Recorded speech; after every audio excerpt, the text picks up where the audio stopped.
The Korg Mini-Korg 700S is kind of a confusing monosynth in that it had multiple names and multiple versions, none of which are documented terribly well. Let's talk about it.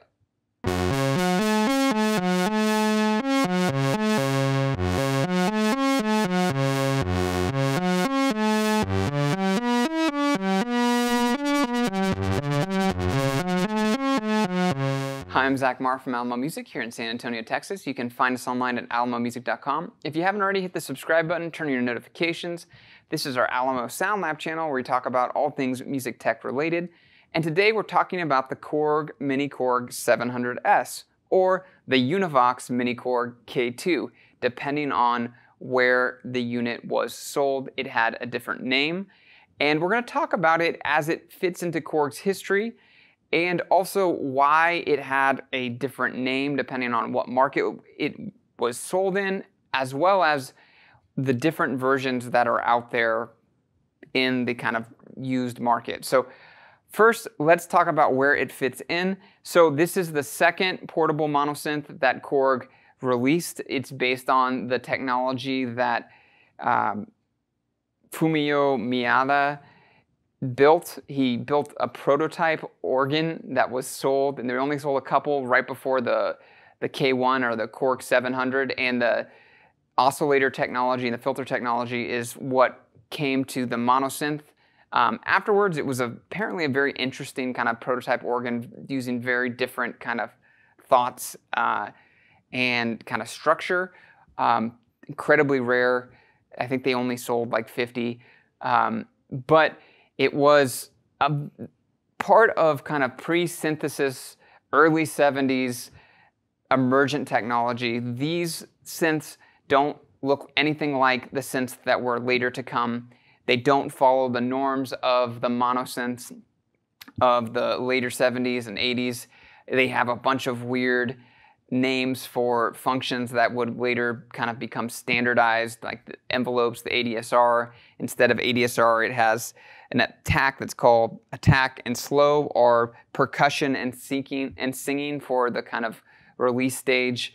And then it also has a traveler filter with low and high, which is a high pass filter and a low pass filter that are in series, which is not the kind of normal nomenclature that you would use. It also has two resonance settings with the expand and bright, and this is on the Korg 700S.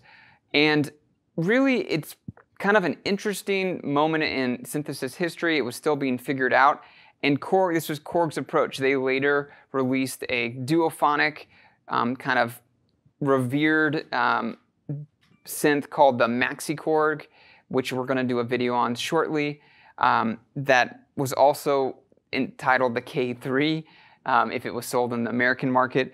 But it belongs in that lineage, and the K2, or the 700S, the really big addition was a second oscillator with effect setting, which were ring modulation and noise modulation, as well as kind of a dual mode where you could have the oscillators both playing at different tunings. And you also had ability to vibrate or to do vibrato on the filter as a section, kind of effects section. And so you got all the things that you got in the 700 plus some extra kind of modulation capabilities, as well as kind of musical capabilities with two oscillators and the ring modulation. And it's really a cool synth.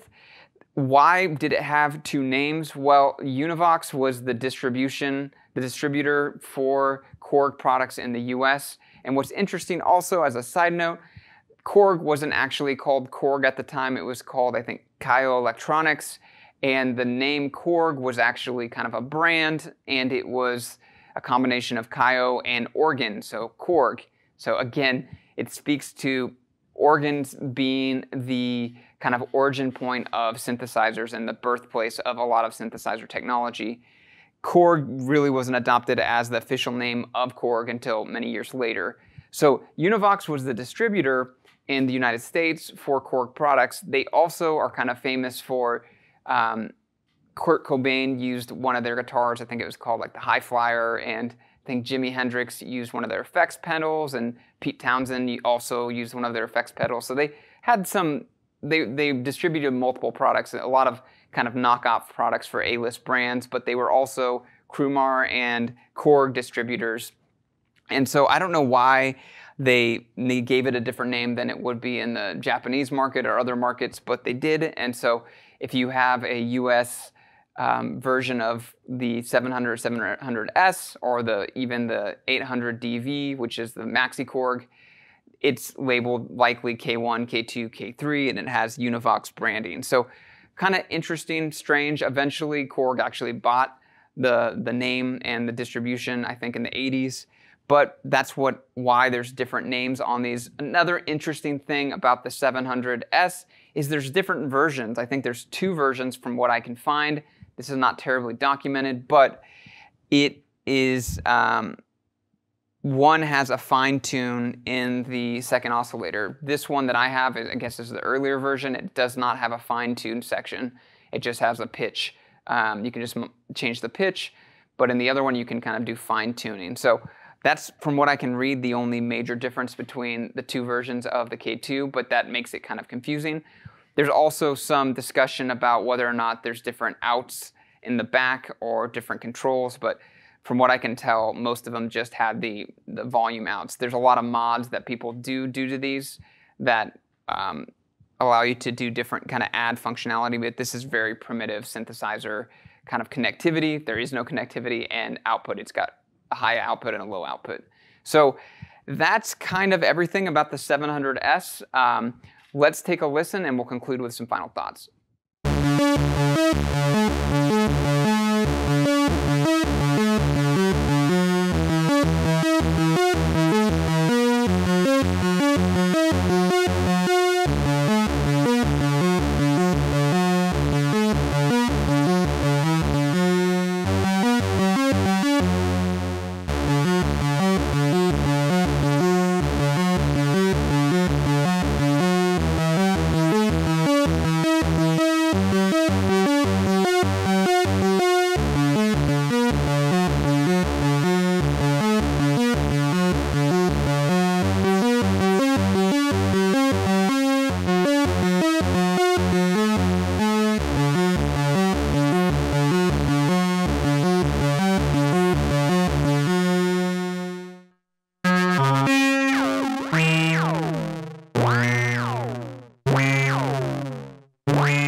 So there you have it.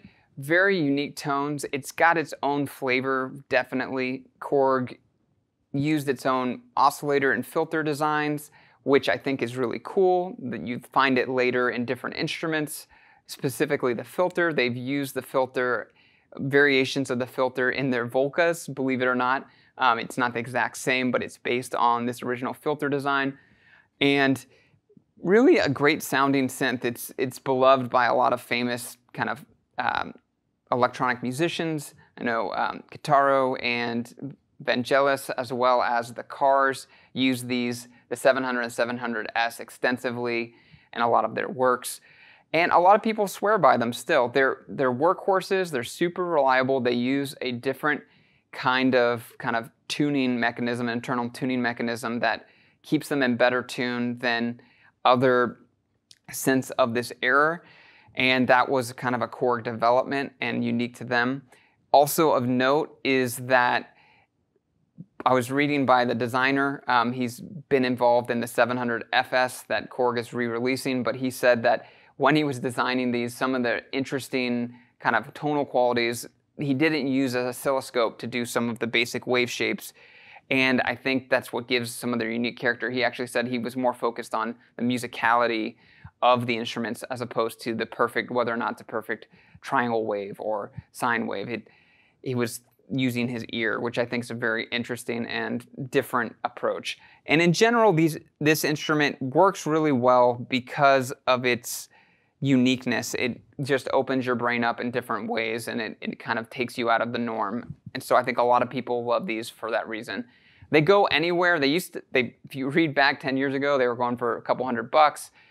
As of late, anywhere from $1,000 to $3,000. They're all over the place online, and it varies on version and from where it's coming from. So it's kind of confusing what the price of these going for are now. Are they worth it? I think they're somewhat unique, definitely their own sound. I don't know from a collectability standpoint, I don't know how many of these were actually made, so that's a good question. But definitely an interesting piece and worth exploring if you ever see one. And they sound nice. I can't say if I think they're personally super worth it, but that's my thoughts on it. Would love to hear thoughts. What other things did I leave out? What is of note? Who else notably used these? Would love to hear your thoughts. Please leave a note below. If you like the video, please hit subscribe, turn on notifications, and thank you for watching. If you'd like to talk more, you can find us at alamomusic.com. Have a great day.